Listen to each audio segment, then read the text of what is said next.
The Texaco Star Theater, a special service rebroadcast of one of America's favorite radio programs for you fighting men of the United Nations. Portland Hoffa, Jimmy Wallington, Al Goodman and his orchestra, and Fred Allen.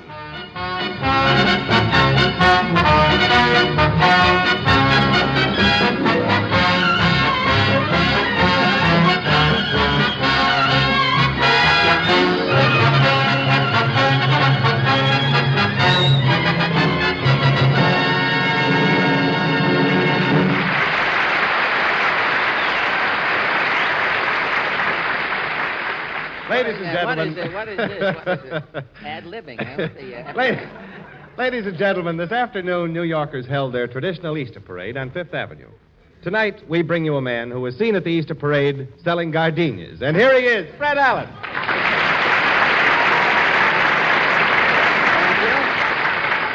Thank you, and good evening, ladies and gentlemen. And Jimmy, I'd just like to tell you, that same joke was the first joke in Jack Benny's program tonight, incidentally. Still but good. I know. Well, from now...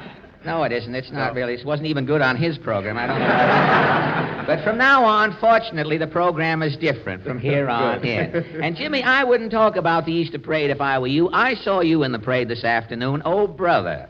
Well, I looked pretty snappy, didn't I? Oh, Jimmy, you were as sharp as a Ubangi's pout, Jimmy. You were the only man in the Easter parade wearing a corsage. Oh, that. Well, I had to wear my flower low, Fred. Your flower low, huh? Yes, a button came off my vest, and I had to plug up the buttonhole, you see. You look like something that fell out of a hearse, Jimmy. I hate to say that. Well, you weren't so hot with a pork pie hat and that herringbone Inverness. How far did you march in the parade, Fred? Well, I started at 57th Street, Jimmy, but when I got down to 42nd Street, a man from Esquire stepped out of a doorway and gave me $10 to get back in the house. He knew if I stayed out another hour with that herringbone Inverness with the smelt in the back, he knew that Esquire was through. Mr. Allen! Well, Portland... Portland, you're just in time to help us lay an Easter egg, Portland. Don't forget, colored eggs tonight, everybody. Colored eggs. Tell me, Portland, was your mother in the parade today? Yes, Mama wore a victory gown. What is a victory gown? It's last year's dress with 2 war bonds pinned on it. Last year's dress with 2... Let's go over that again. Did you hear it? I mean, was it... Well, no, let's skip the thing. Well, tell me, did you like the parade this afternoon? It was wonderful. Right in the middle of the parade, 40 mink were marching. 40 live mink marching? Yes. When they came to 50th Street, the mink all stopped and spelled out I.J. Fox. Say, it must have been quite a sight. There were whacks and waves and spars and Lady Marines. Oh, I know that. A lady civilian walked down Fifth Avenue and everybody cheered. It was... Well, so much for Easter, Portland. We'd better get along down to Allen's Alley. What is your question tonight? Well, this past week, newspaper publishers and editors from all over the country convened here in New York City. And with the shortage of paper, they say that the daily newspapers may soon have to drop some of their features. And so our question tonight is, if newspapers have to be cut down in size, which features or pages would you rather see eliminated? Shall we leave? Take my arm, Portland. Here we are, back in good old Allen's Alley. John Doe's light is on. Yes, he's probably waiting up for us. I'll knock. Oh, does it always have to be you? Tell me, Mr. Tell me, Mr. Doe, if newspapers are cut down, which feature do you think should go? The news section can go. Everybody knows the news. Rummel is still on the lam. True. The help wanted ads can go. Everybody's working. Right. The travel section can go. Nobody's going no place unless they're in the Army. That's right, too. The sports section can go. It's the same story every day. The Dodgers is beating the Giants. Even with the dead ball, they're doing it. That eliminates the whole paper, Mr. Doe. All but the obituary column. Well, what about... The obituary column can also go.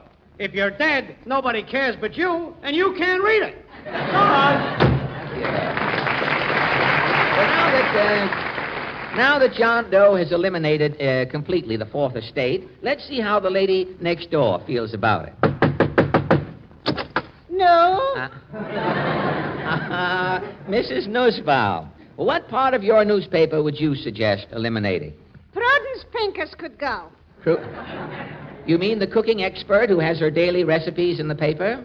That schnook could cook, I'm laughing. Well, what's wrong with Prudence Pincus? Last week in Prudence Pincus's column is a recipe. A recipe, I see. It is a watermelon upside-down cake. A watermelon upside-down cake? I am following directions. From 4 eggs, I'm taking only the yolks. Yes? 1 cup oleomargarine. Yes. 1 watermelon should be ripe. This is essential. To this, I'm adding baking powder and extracts, all kinds. Yes. I am beating till fluffy. Uh-huh. Putting in the oven 2 hours. And you had a watermelon upside-down cake? What I am having could be for Radio City a cornerstone. It was heavy? The cake is falling off the table and killing the cat a little. Prudence Pincus, free. Well, what went wrong? The recipe is saying put in 1 cup melted lead. Melted lead? Well, that was a misprint. It must have meant melted lard. Did the lead in the cake bother you any? Bother, he says. For 2 days I've been hiccuping bullets. Pardon me.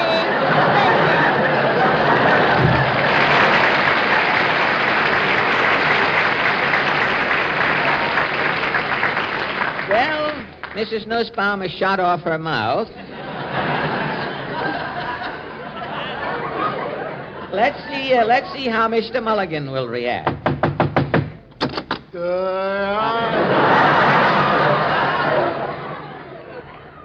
Socrates, which feature in your newspaper can you dispense with? You can have the whole paper. Just give me Joe Palooka. You're a Joe Palooka fan, hey? When I was a little kid, I first seen Joe Palooka. Yeah? Then I took an oath. An oath to what? The other kids was taking oath to grow up like George Washington or singing Sam. But you? I took an oath to be like Joe Palooka. And as you grew up... All through life, I dressed like Joe Palooka. I talked like Joe Palooka. I see. If Joe Palooka was happy, I was happy. If Joe Palooka was sad, I was sad. Well, after emulating your idol all these years, what has it gotten you? Oh, today, thanks to Joe Palooka, I got me a reputation. Really? Every time I walk down the street, Yes? the people say, there goes that Palooka.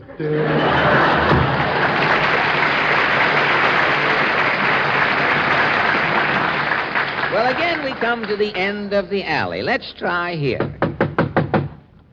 Easter is Easter, Wester is Wester. Falstaff's here to break up your siesta.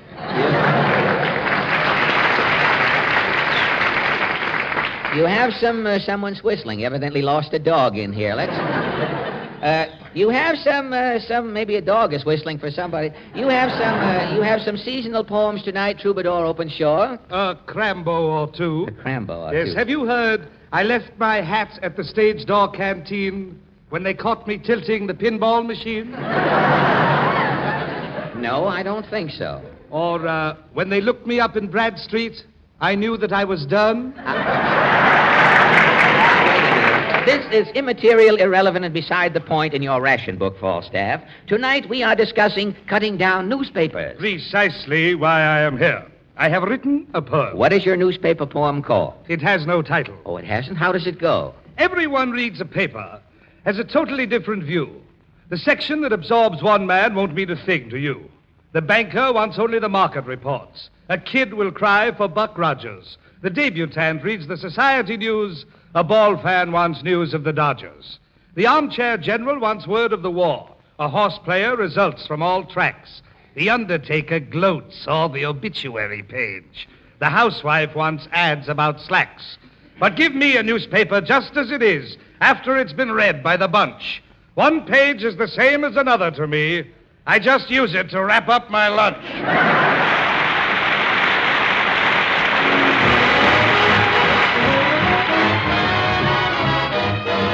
Mr. Saturday Dad heard the crowd at the floor. Couldn't bear it without you. Don't get around much anymore.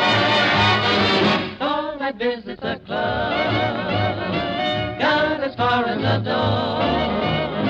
They'd have asked me about you. Don't get around much anymore. Darling, I guess my mind's more at ease. But nevertheless, it's over, I guess. So why stir up memories? Been invited on days. Might have gone, but what for? Awfully different without you. Don't get around much anymore. I don't get around much. Ain't doing the town much. Ain't trying to clown much. I couldn't begin to believe we'd ever be through. So, darling, my mind is at ease. Why stir up my memories? Been invited on dates. Might have gone, but what for? It's awfully different without you, baby. There's something different about you, baby. Don't get around much anymore.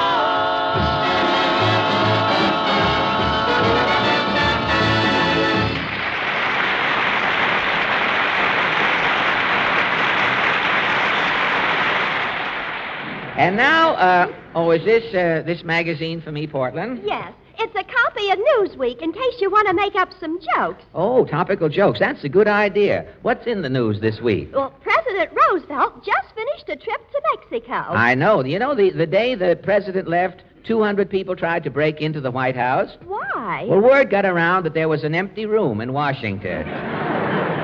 Tell me, what else is in the news? Last Tuesday was Hitler's birthday. Oh, I saw that. The Russians sent Hitler a birthday card. It was a picture of Germany, and on it said, "Many happy returns." Is there any, don't bother with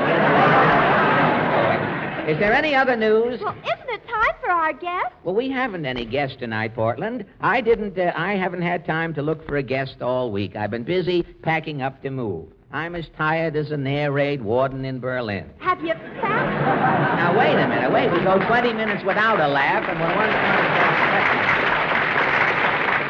Have you found a new place to live? Well, I went over to a real estate agent on 6th Avenue. The sign said Analyk Brothers Real Estate Ventures. I opened the door.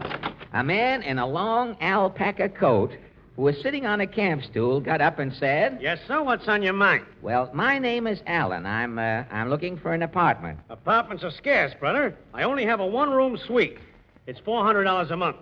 $400 for one room? Not the whole room. There are 3 other families living in the room. But they're all lovely people. Well, wait a minute. Excuse me, Mr. Analyk. Are you back? Yeah, my wife and I have decided to take that one room with the closet. Oh, good. The price? Oh, you said we could have it for $850 a month if we didn't go in the closet. If I catch you in the closet, it's $950 a month. You won't go in the closet? I'll take a note. And before you sign this lease, one more thing. Yeah. Have you any children? Well, Come clean, you! we have a little baby. A baby? And you want an apartment? You dirty rat! Take that! Oh, Hand that! Hand that! The knife of that guy. Trying to rent an apartment with a baby. I'm so mad I could spit. Tweet. Oh, now, wait a minute.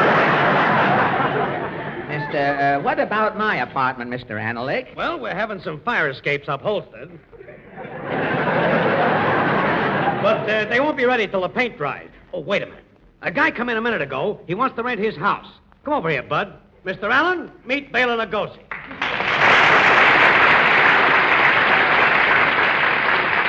Thank you, thank you. Mr. Lugosi, I'm Fred Allen. I guess my face looks familiar, doesn't it? Yes, you look like something that fell out of a closet the night I was on Inner Sanctum.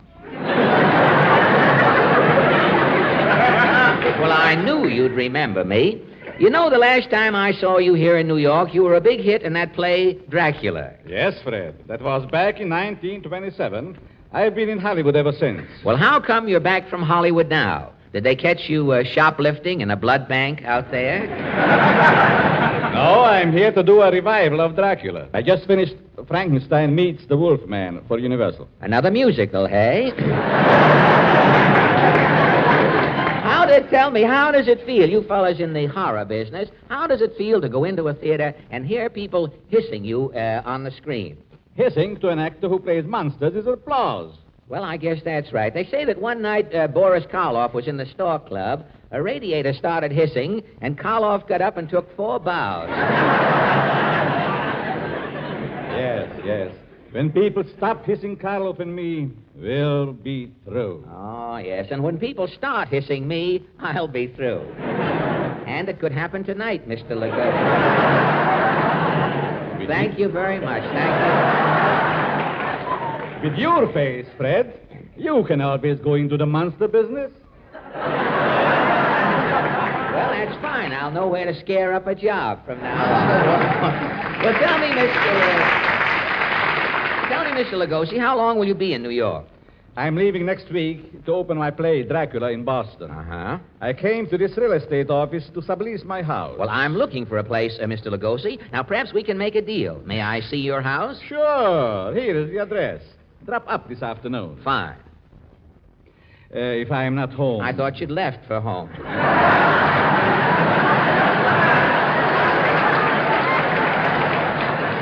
So anyhow, if I am not home, go in and look around, Fred. Here's the key. I'll see you later. So long. Well, after Mr. Lugosi...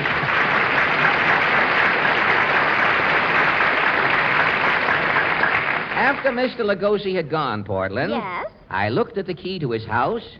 It was a skeleton key. Gosh, what did you do? Well, late that afternoon, I started out for Lugosi's place. It was just getting dark. The wind was blowing. A storm was coming up.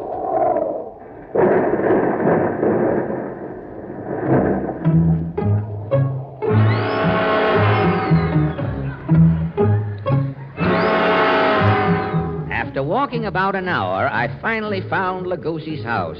Ooh, it was a dismal-looking joint on a side street. I walked up the rickety steps, and as I started to put the key in the lock, the front door opened slowly. I walked in, and the door creaked closed. And then a woman's voice said, How do you do? Well, how do you do, Mrs. Lugosi? I'm not Mrs. Lugosi. No? Who are you? I'm the sister of Frankenstein. Come in, brother. I just came to see about renting this house. This house is evil. Go while you still have time. But Mr. Lugosi... Mr. Lugosi is a fiend. Go, I tell you, go while you still have time. Hey, she'd better lay off the Benzedrine that way. Gosh, it's gloomy in here. What's this? Gad, a human head rolling down the hall. What's up, chum? Who's that? Who's talking? It's me, down here, the head. Who are you, Head? I used to be a friend of Lugosi's. What became of your body? I had a corn on one foot. Lugosi told me he was a chiropodist. Yes? He started cutting off my corn. I fell asleep. Yes? I could feel Lugosi cutting. Yes? When I woke up, my corn was gone, Lugosi was gone, I was gone.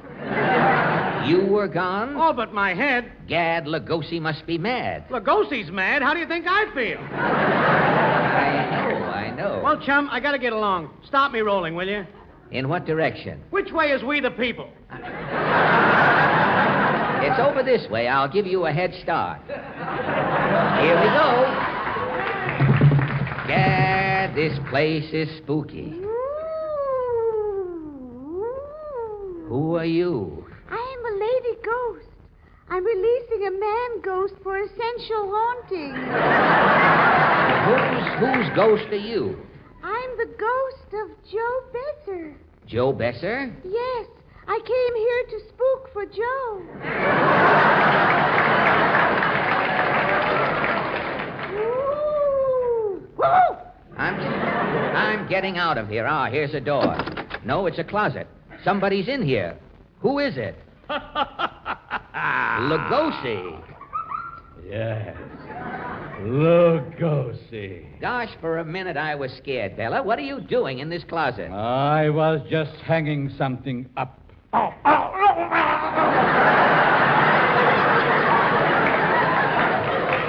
see what you mean. Well, Bela, old man, I'll be running along. But, Fred, you haven't seen my house yet. No, but I... Here, let me take you by the hand. Oh, Gad, your hand is clammy. It's like holding 5 eels with hangnails. You'll get used to it. Come, I'll show you my heating system. What was that shriek? It's nothing. It came from the furnace. The furnace? Yes. I used to burn oil, but I converted to people. Now, look, Bela. I've got to get back to the Union League Club. I have a chess game waiting, and something tells me it's my move. But you haven't seen my charming little home yet. Hello, Mr. Lugosi. Hello. Say, I didn't see anybody. Who was that? Oh, the invisible man. He's just stepping into the library. Out! What was that, the invisible man? Yes, he got his ectoplasm caught in the door. Now, look, Bela, I don't think I'll bother about the house. I'll move into the Y. I'm a member there. It won't take a minute, Fred. I'll show you. Wait a minute. What is that? It's only the telephone. Mrs. Frankenstein will answer it. I have some dirty work to do. Now, wait a minute, Lugosi. Where are you taking me? Let go of my arm. Be quiet, you fool. I knew it. You didn't get me here to rent this house, Lugosi. You lured me here to kill me. You will soon find out, Fred Allen. Help! Save me! Save me! Help! Help! Help! You see, Fred Allen, I'm all powerful. I'm all knowing. And now, into the laboratory. Iago, Panto. Yes, Master. No. Put me down. I'll give you my money. My yo-yo. Chain him to that table. No. Yes, Master. No. You're mad, Lugosi. Mad. What are you going to do? I'll tell you what I'm going to do. I have been luring people to my house to complete my greatest horror masterpiece. I'm making a monster greater than Frankenstein. A monster? Yes. I'm building a radio monster. I will use the brain of Red Skelton. Yes. The body of Skinny Ennis. And the singing voice of Georgie Yassel. Well, what do you want? What do you want of me? I have heard your program. My monster needs a lot of nerve. You have more nerve than anyone in radio. You're mad, Lugosi. Mad, I tell you. Enough talk. I shall now operate and remove your nerve. Everything is ready, Master. Anesthetic. Anesthetic. Scalpel. Scalpel. Forceps. Forceps. Anything with a point. Anything with a point. And now, one little snip, and then... Someone's at the door. Help! Help! Help! Well, you fool. Nobody can save you. No power on earth can stop me. Mr. Bela Lugosi? No. Not you. No. No. Yes, I have come for you, Bela Lugosi. No, no! Gad, Lugosi's fainted. I'm saved. Thank you, sir. Thank you. That's all Thank right. you. That's all right. Stop licking my hand. But you frightened Lugosi. Who are you? I'm chairman of his draft board.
The Fred Allen Show was rebroadcast for you men and women in the armed forces of the United Nations by the Special Service Division of the War Department of the United States of America.